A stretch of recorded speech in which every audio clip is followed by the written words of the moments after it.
Crypto is a lifeline. I found Binance in 2020 on YouTube when I searching about crypto exchange.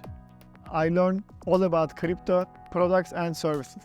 I didn't know at the time they would become a lifeline. Last February, Turkey had a big and deadly earthquake. My city Hatay, epicenter of the earthquake. Our house collapsed, our car crashed. We lost everything. The banks closed and access to money was cut off. Binance donated all earthquake victims $100 to Binance account. Binance donated my mother, my father and my sister accounts total of $300. Binance is more than exchange.